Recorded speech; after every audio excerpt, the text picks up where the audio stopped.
Welcome back, it's me, Lou. I'm here for another action figure unboxing and review, and today is going to be somewhat of a double feature. We're going to take a look at two different versions of Harley Quinn, as produced by McFarlane Toys under the DC Multiverse line. Okay, so to clarify things first, the figure on the right over here is a figure I've reviewed previously, some videos ago. While the figure on the left is a much more recent release. This came out, I want to say, this past month. So I thought it'd be fun to do a double feature review, just because it'd be nice to compare the two figures side by side together, since they both represent actress Margot Robbie as the character Harley Quinn. So even though this is going to be a double feature, I'm going to focus a little bit more on this one, but at the same time, I just want to have this figure on hand to compare it to. Because I figure by now, there's a lot of collectors that might already have this figure in their collection, but not this one. So if you're curious to know what the differences are besides, the obvious ones, if you want to know what the differences between the paint application and the articulation, so we'll just run them both side by side, if that makes any sense. Alright, so let's get this video started. On the left, over here, we have Harley Quinn, as played by actress Margot Robbie. And this is how she appears in the movie Birds of Prey. And on the right, we have Harley Quinn, once again, as portrayed by Margot Robbie, as she appears in the more recent released movie, The Suicide Squad. So it's the same character, different costumes, same actress. And, if you're just curious to know, if you have this figure, and if you're curious to know whether or not you need this figure, this is the review for you. We're going to take a look at the differences in their articulation, the obvious differences in their costume, and, which one do you need in your collection if you only had to choose one. Okay, so let's get this started. As we can see here, both figures are in different sized boxes. So this is a standard DC McFarlane Toys release. It's a single figure. It comes in a much smaller box. The figure on the right is it's not necessarily a deluxe figure, but it does come with a Build-A-Figure piece, which is seen here. So for this line of action figures, you had to buy 4 different action figures. So you could actually create King Shark. But just to let you know, if you're not interested in buying all 4 figures, I believe you can order King Shark complete, maybe through the McFarlane website, or if you hunt around online, like maybe through eBay or Amazon. Because eventually they did release the figure as a solo figure, and I want to say they released the figure possibly a second time as a complete Suicide Squad box set. So I think at the McFarlane Toys website, I'm not sure if it's still available or what, but I want to say McFarlane Toys actually released a box set that included all 4 Suicide Squad figures plus the completed Build-A-Shark, or Build-A-Figure King Shark. So price-wise, you're looking at here maybe like $19 to $20. This one maybe $24 to $25. This figure came out some months ago, and chances are you could probably still find this on the shelves, like at your local Target or Walmart or wherever. This one I got through Amazon. I haven't seen this in the wild yet, and I don't know if it's an Amazon exclusive, but I ordered it on Amazon because, I don't know, like a few weeks ago they had it advertised on McFarlane Toys social media on Instagram, saying this figure's out. It's you can buy it through Amazon, so got this one on Amazon. In terms of the back of the box, right, we have 2 different illustrations going, or we have 2 different photographs going on here. On our left, we have some fig photography of Harley Quinn. This is the actual action figure. And on the right, we have Harley Quinn, but this looks like it's more of like a studio shot from the actual movie. So this is Margot Robbie, the actress. It's not the actual action figure.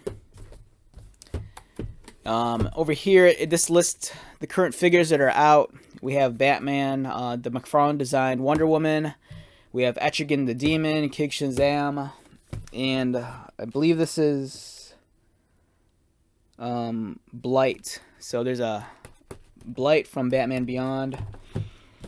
Over here, the other figures you needed in this wave to complete King Shark. There was Polka Dot Man, there was Bloodsport, and then there was the John Cena Peacemaker. There's two different versions of Peacemaker floating around. There's one with the helmet and one without the helmet. And as a side note, Bloodsport and Peacemaker do not have actual weapons or pistols that come with them. There's a mandate, I think, by Warner Brothers or DC that doesn't allow McFarlane Toys to release action figures with guns anymore. So that's kind of disappointing. I believe Bloodsport comes with a sword, and I think Peacemaker might come with an axe or a sword. Likewise, Harley Quinn, she only comes with a staff, but that's alright because, you know, this is something from the film. And as you can see here on the studio artwork. Alright, let's take a look at both these figures. Let's get them both out. Like I mentioned, I've already done a solo review on this figure, so if you want, you can check that out. But we're more so going to focus on the Birds of Prey figure. I just want this one on hand for reference. So, just take these out.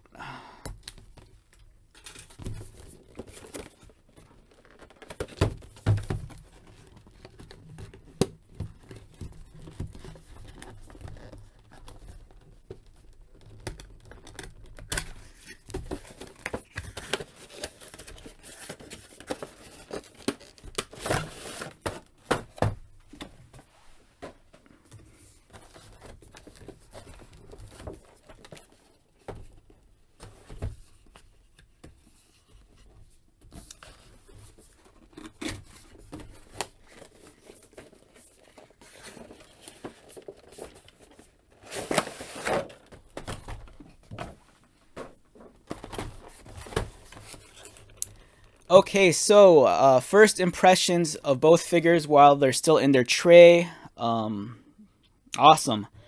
You know, I love this figure here. You know, I think both. I mean, I love both of them. I think the sculpting on both of them are superb. The likeness, I think they both, you know, are pretty good about capturing the likeness of Margot Robbie. I don't think either of them are perfect, but I think they're close enough. One thing I've noticed in terms of their flesh tones, this one's a much paler figure. You know, when I think of Harley Quinn, you know, I kind of think of her as almost being Joker white. And this, if the light's not capturing it correctly, this figure is a lot more whiter than this one. This one almost normals. This figure here on the right almost borders more on like a normal flesh tone, but just like really pale. Whereas this one actually looks white. So there is a difference in their flesh tones. As you can see, there's a difference in their hairstyles. This one has the shorter pigtails. This one has much longer pigtails. This one retains the color scheme from the previous films where it kind of has like the highlights towards the bottom where it's pink and kind of like a turquoise. Whereas this one, her pigtails, this one has red lights and this one has dark lights, so it's red and black. And that's kind of adhering more to the traditional Harley Quinn color scheme of her original costume. Likewise, in terms of their costumes, this one's color scheme is much more in line with Harley Quinn's. You know, when you think of Harley Quinn, her costume is predominantly red and black, which is the case here. This one's kind of more like disco Harley Quinn. It kind of strays very far from her traditional and even modern comic book designs. This kind of falls a little bit more in line with maybe something the character would wear, not necessarily like in the original Suicide Squad film, but the design aesthetic is a little bit much more pulled from fashion, I think. Whereas this one's very fashionable too, but at least it echoes more of, you know, stronger ties to how she traditionally looks in the sense of the color scheme and the way the costume's arranged. This one's just plain fun. You know, this one really embodies the spirit of the character in the Birds of Prey film. And this is, on this figure, this is just a dress she's wearing because of the sake of the story.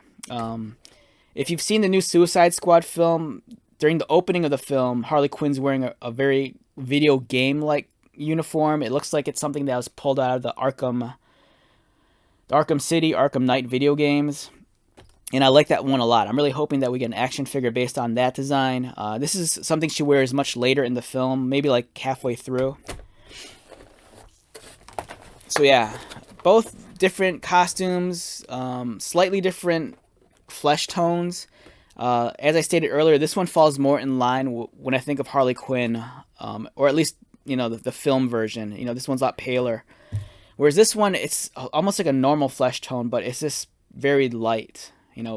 Stark white versus pale flesh tone. They both come with trading cards and figure stands, as you can see here. Alright, let's get these figures out of their tray. So we have Harley Quinn from the Suicide Squad.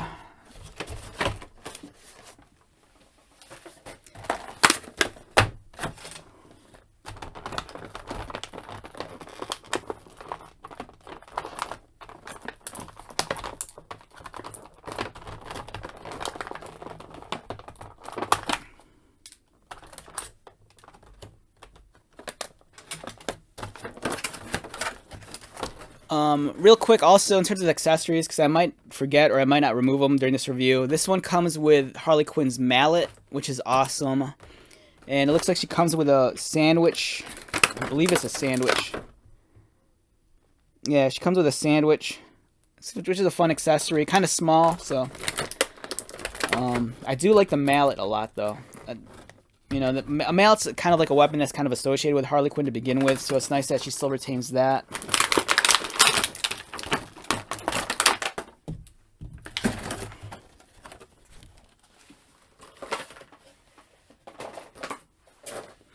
Alright, let's get both of these figures in a neutral pose so we can run them side by side and compare them.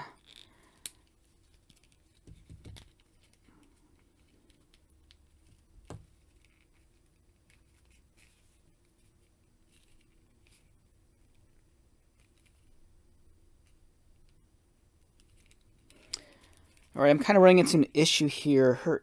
Because I'm trying to twist her ankles, but the joints are stuck. I'm not sure if the paint locked up, but yeah, her ankles, they'll bend, but they won't turn. So that's kind of problems. That's kind of a problem right now. You might have to heat that up. Yeah, so we have Birds of Prey Harley on our left, and then we have Suicide Squad Harley on our right. Okay, so just the lighting here just a little bit. I don't want to get the light on it too much because then, since both characters are very pale, if the light's not right, it's just gonna blow out the facial features and the details, and it'll be harder to see.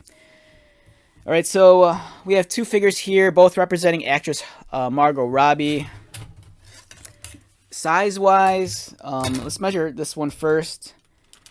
This one comes in at about a little under 7 inches. Now this one, including the roller skates, we're gonna measure her from the bottom of the roller skates. She's about roughly under 7 inches also. So I'm kind of curious if he stood these figures heel to heel. Yeah, there is a height difference, which is surprising.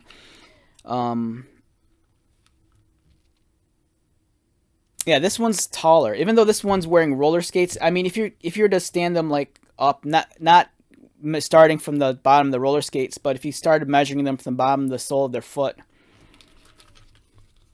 back to back, you'll find that the Suicide Squad figure is a little bit taller. So that's kind of surprising. I thought they'd be about the same height.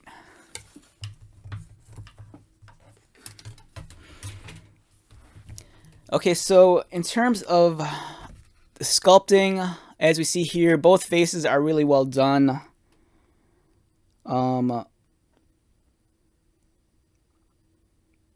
I could be wrong, but I'm almost tempted to say that. All right, so if her facial likeness is pulled from, like, let's say a computer, and everything's sculpted on a computer, it looks like their faces are identical. They share like almost the exact same smirk. The sculpting on their cheeks, they almost look identical, but I might be wrong on that.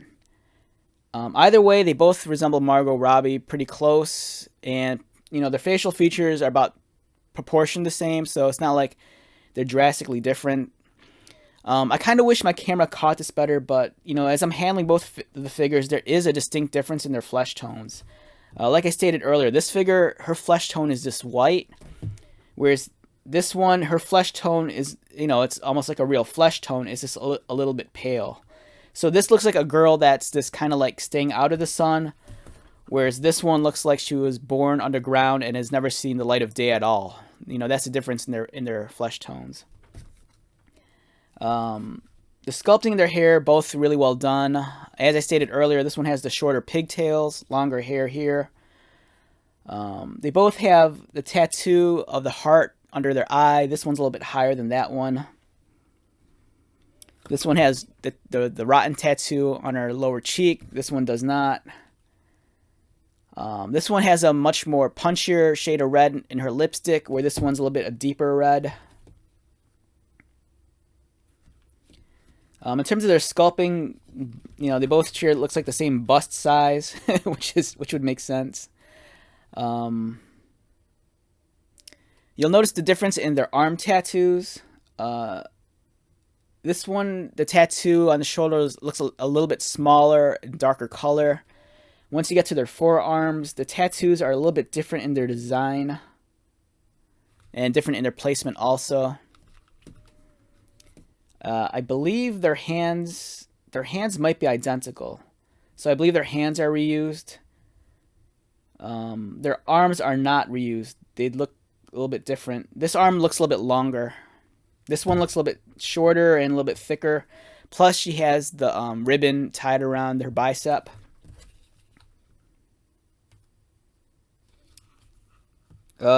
I take it back on the hands. So this one's actually wearing jewelry. She has like the brass knuckles and a ring. This one has no jewelry. Jewelry on this hand.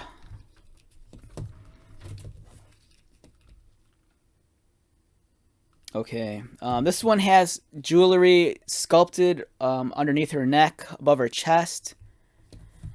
This one has a tattoo right there. This one does not have the tattoo. Now, in terms, one odd thing with this figure, that even though it's like super articulated, it feels like when they sculpted her out, just by the nature of the character, she doesn't want to stand up straight. It looks like she's constantly just leaning towards one side. As you can see, her shoulders aren't perfectly level. They're kind of sloped a little more towards this end. And I don't think that's because of the way the figure is posed. I just think that's just the way the figure is sculpted. I think. In all honesty, I'm getting a real kick out of these overalls. It's a softer plastic.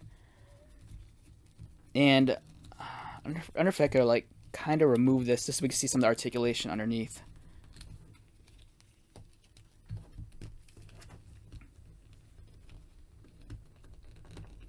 Alright, I'm trying to be careful not to rip the strap. Oh, that's interesting too. So they even painted additional details on her side. So her sports bra is kind of held in place here with almost like suspenders. And that's on both sides. That's really neat. If you wanted to, you could kind of give her that look where she has her overalls pulled down. If you want her to look like that. So that's kind of cool. I love this plastic. It's very soft. It's very pliable and bendable, as you can see. My only concern is that, I've said this before with other videos, I'm not sure if this is the kind of plastic that over time will crack or like rip, if it like dries out. But for now, it's a really neat thing. I dig it a lot. We can see her articulation here. Alright, so I take it back. Or no, I'm not 100% sure. I still feel like her shoulders aren't completely level. It almost feels like one of them sculpted just to be lower. But I might be incorrect on that. But either way, we're getting a look at her articulation right here, and some of the details are sculpted. It's really well done. In terms of articulation, this one's head rotates. In terms of looking down, wow, she could really look down. This one could rotate. She could look pretty far down also. Looking up, not so much. Looking up, This one does a much better job of looking up. This one really doesn't. Her neck looks like it's constantly slouched. So it looks like she's always going to be kind of slouched over. Her neck's not perfectly straight, even though it's, on a separate piece. It's not necessarily attached to the torso. Whereas this one, her neck is sculpted into the torso.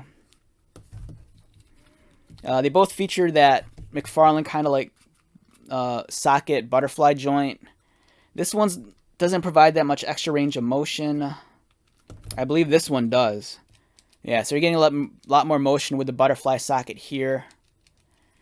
Arms rotate. Wow, a lot of motion in this one's arms. That really impressed with that. So her arms has a lot of movement, and the range of movement is quite noticeable also. Really, really liking that. You see?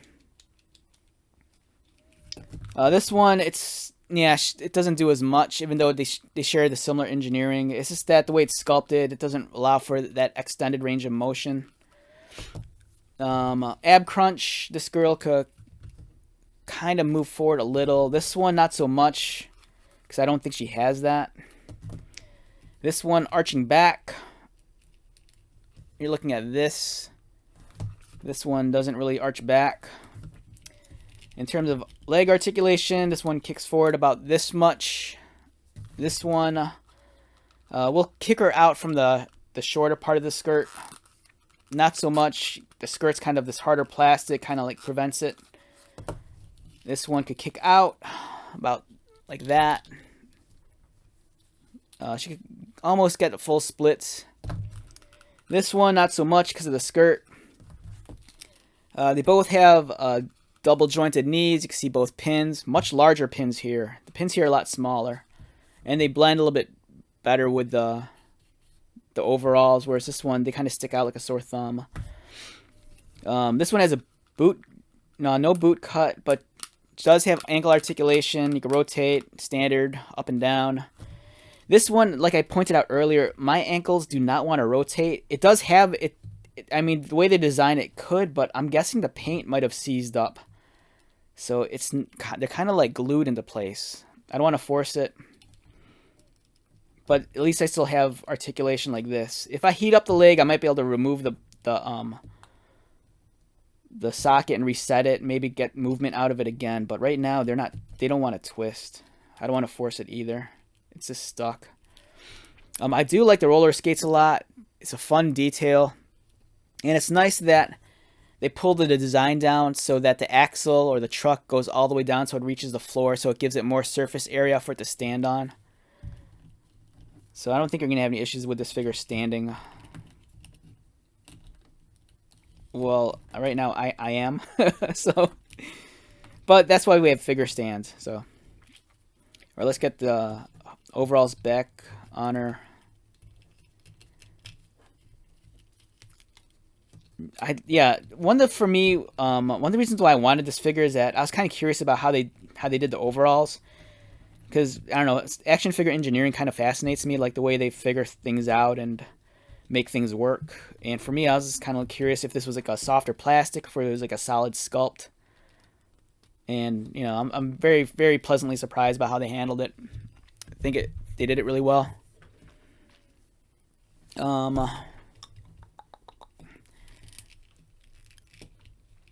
Yeah, great figure. Okay, so let's talk numbers here. How would I rate these figures numerically if I had to? Okay, so on a scale of 1 to 10, I can't remember what I gave this figure here. For now, I think, let's just say this figure is anywhere between a 7.5 to like an 8, all right? I'll say this, I'm much more impressed handling this figure than I did when I handled this one. Like, I like this figure a lot in terms of the likeness and the sculpt and the design. I thought it looks awesome. I love her dress. It looks cool. And I think this is a great overall figure.